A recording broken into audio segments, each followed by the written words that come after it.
Madam హైదరాబాద్లో hostels చూస్తున్నాం మనం. అందులో ఒకప్పుడు బాయ్స్ హాస్టల్, గర్ల్స్ హాస్టల్, ఇప్పుడు కో లివింగ్ హాస్టల్స్ కూడా ఉన్నాయి.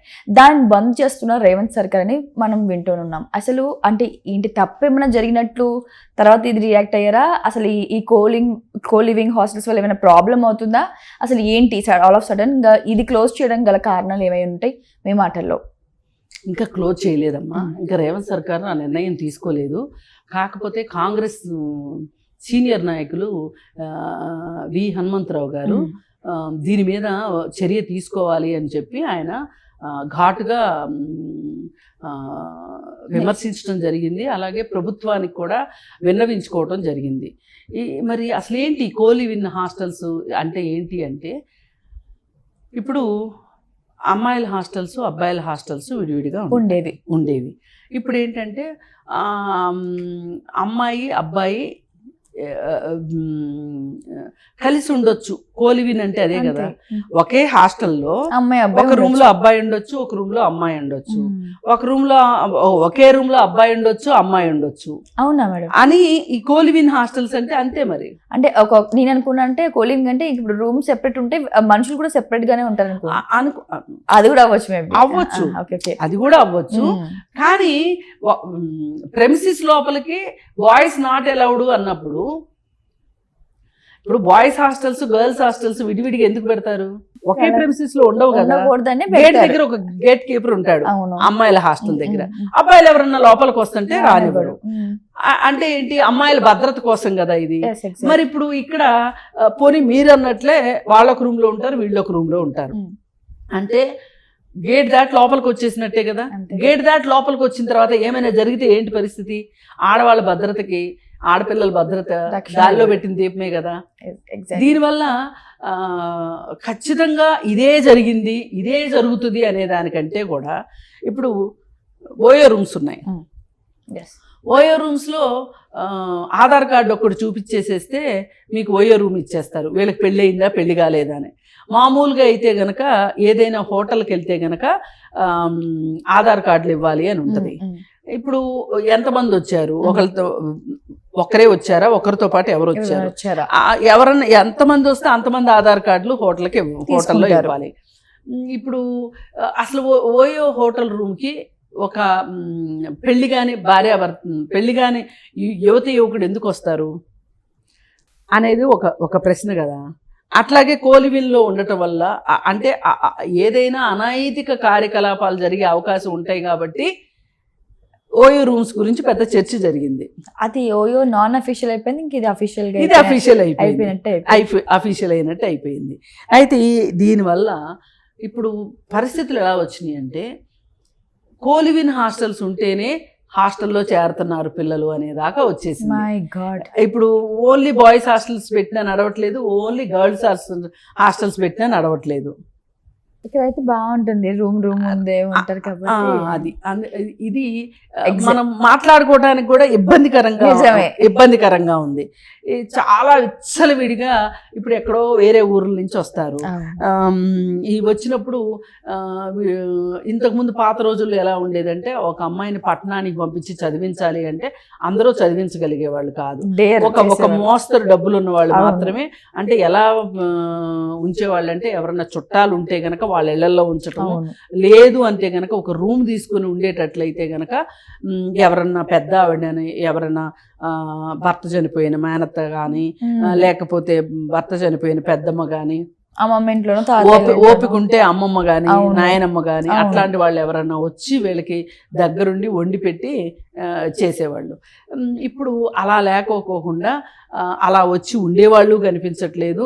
అలా వచ్చి ఎవరన్నా ఉంటామంటే ఈ పిల్లలు కూడా వినేలాగా లేరు. హాస్టల్స్ లో చేరిన తర్వాత వీళ్ళు ఏం చేస్తున్నారు ఏంటి అనే దానికి ఇంటి దగ్గర ఉన్న వాళ్ళకి పెద్దగా ఇన్ఫర్మేషన్స్ కూడా ఉండట్లేదు. అంటే ఇది క్రమశిక్షణ అనేది ఎక్కువ కాలం వేరే వాళ్ళు మానిటర్ చేసే విషయం కాదు.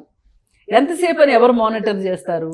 ఇది వ్యక్తిగత స్వీయ నియంత్రణ, స్వీయ క్రమశిక్షణ ఉండాలి తప్పితే వ్యక్తిగతంగా ఉండాలి తప్పితే ఎవరో ఎన్నో రోజులు కాపాడలేరు కదా.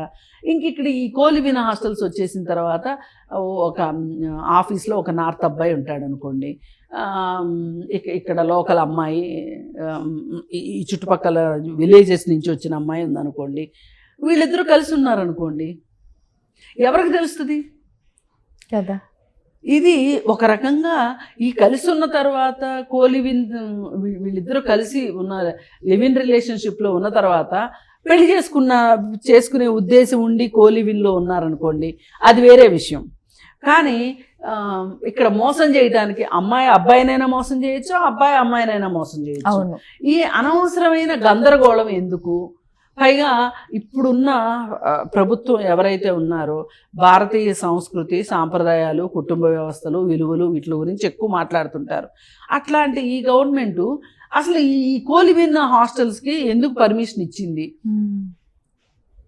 ఇది దేశవ్యాప్తంగా ఉన్న సమస్య, ఒక్క హైదరాబాద్లోనే కాదు, దేశవ్యాప్తంగా. ఇప్పుడు బెంగళూరులో చూసినా, మెడ్రాస్లో చూసినా, నార్త్లో ఢిల్లీలో చూసినా, ఎక్కడ చూసినా ఉన్నది. అసలు దీని మీద ఒక సమగ్రమైన ఆలోచన ఉండాలి అనేది వి హనుమంతరావు గారి ఉద్దేశం. మనం వ్యక్తిగతంగా కూడా ఆలోచిస్తే ఇక్కడ ఒక మహిళకి రక్షణ ఉండే అవకాశం లేదు. అతను ఆధార్ కార్డు ఉంటుంది, ఆధార్ కార్డు ఉన్నంత మాత్రాన ఒక నేరం జరిగిపోయిన తర్వాత ఆధార్ కార్డుతో ఏం చేస్తాం? నేరస్తుని పట్టుకుంటానికి మనకు వస్తుంది. కానీ ఈలోపు ఈ అమ్మాయికి తిరిగి రాదు కదా, నష్టం జరిగినట్లే కదా. అది కొంతమంది ఆర్థికంగా మోసం చేసే వాళ్ళు ఉంటారు, కొంతమంది లైంగికంగా దోపిడీ చేసే వాళ్ళు ఉంటారు. ఇట్లా రకరకాలుగా మహిళ భద్రత గాల్లో పెట్టిన దీపం అయిపోతుంది కోలివిన్ హాస్టల్స్ వల్ల. పైగా ఈ కోలివిన్ హాస్టల్స్ వల్ల ఆ హాస్టల్స్ ఉన్న ఏరియాలో రెసిడెంట్స్ చాలా ఇబ్బందులు పడుతున్నారు. చాలా అంటే చాలా ఇబ్బందులు పడుతున్నారు. ఏంటి అంటే ఇంకా ఆ రోడ్లో విపరీతమైన ట్రాఫిక్ జాము, మళ్ళీ పైగా అసలు మామూలుగానే బాయ్స్ హాస్టల్, గర్ల్స్ హాస్టల్స్ ఉన్న రోడ్లోకి ఆ హాస్టల్కి సంబంధం లేని అబ్బాయిలు చాలా మంది వస్తూ ఉంటారు. ఇంకా 2 వీలర్స్ అవి వేసుకొని వస్తారు. మామూలు 7-8 దాటింది అంటే ఇంకా ఆ రోడ్లో ఇప్పుడు హాస్టల్ నడిపే ఆవిడకి కూడా రిస్ట్రిక్షన్స్ పెట్టింది అనుకోండి, ఆవిడ హాస్టల్లో చేరరు. అందుకని ఆవిడేమనుకుంటుంది, మాకు ఎందుకు, ఎవరెట్లా చేస్తే మా డబ్బులు మాకు వస్తే ఎంతే చాలు, మాకు 2 months అడ్వాన్స్ ఇస్తున్నారా, ఎవ్రీ మంత్ పే చేస్తున్నారా లేదా అనేదే కావాలి. పైగా వాళ్ళకి ఇంకొకటి కూడా ఏంటి అంటే, వీళ్ళు బయటికి పోయి బాయ్ ఫ్రెండ్స్ తోటి బయట హోటల్స్లో తినొచ్చారనుకో, వీళ్ళ ఫుడ్ మిగిలిద్ది కదా అని కూడా ఆలోచిస్తారు. ఇట్లా రకరకాలుగా ఎవరి స్వార్థం వాళ్ళు చూసుకుంటున్నారు. ప్రాబ్లం లేనంత వరకు ఏమీ లేదు, కానీ ప్రాబ్లం అంటూ వచ్చిన తర్వాత అది అబ్బాయికైనా ఇబ్బంది రావచ్చు, అమ్మాయికైనా ఇబ్బంది రావచ్చు. ఏదైనా అసలు ఈ కల్చర్ మంచిది కాదు అనేది మన ఉద్దేశం. ముఖ్యం. ఇప్పుడు విహెచ్ గారి ఉద్దేశం ఏంటి, హనుమంతరావు గారి ఉద్దేశం ఏంటి? ఆయన అంతకుముందు కూడా అర్జున్ రెడ్డి సినిమాలో ఆ ముద్దులు పెట్టడాలు ఏంటి అవన్నీ మాట్లాడారు ఆయన. ఎవరైనా ఈ రాష్ట్రంలో ఇద్దరు మాట్లాడుతున్నారు పెద్దవాళ్ళు. సిపిఐ నారాయణ గారు ఒక ఆయన, హనుమంతరావు గారు ఒక ఆయన ఈ జబర్దస్తుల గురించి మాట్లాడినా, అంటే ఈ క్షీణిస్తున్న సాంస్కృతిక విలువల గురించి, సమాజంలో జరుగుతున్నవన్నీ చూసిన తర్వాత వీటికి ఇట్లాంటివన్నీ కూడా ఒక కారణాలు అవుతున్నాయి అనే ఒక బాధ వాళ్ళిద్దరికీ ఉంది, హనుమంతరావు గారికి కానీ సిపిఐ నారాయణ గారికి కానీ. అప్పుడు బిగ్ బాస్ హౌస్ గురించి కూడా మాట్లాడారు. ఇప్పుడు తీరా చూస్తే కొన్ని రోజులు పోయిన తర్వాత బిగ్ బాస్ హౌస్ లో ఏం జరుగుతుంది? ఇప్పుడు బిగ్ బాస్ కి ఈ కోలివిన్ హాస్టల్స్ కి పెద్ద తేడా లేదు. ఇది కెమెరాలు ఉందంటే ఇవి కెమెరాలు లేకుండా ఉంటాయి. ఇది పరిస్థితి. అందుకని ఇవి మంచిది కాదు, సమాజానికి మంచి సంకేతాలు ఇవ్వవు అనే ఒక ఉద్దేశంతో ఆయన మాట్లాడటం జరిగింది. దీని మీద రేవంత్ రెడ్డి గారు పూర్తిగా నిషేధించటమా లేకపోతే కొన్ని నిబంధనలు ఏవైనా పెట్టటమా అనేది ఆలోచించాల్సిన విషయం. ఇది మటుకు ఖచ్చితంగా ప్రభుత్వం ఆలోచించాల్సిన విషయం. Thank you madam. Thank you so much.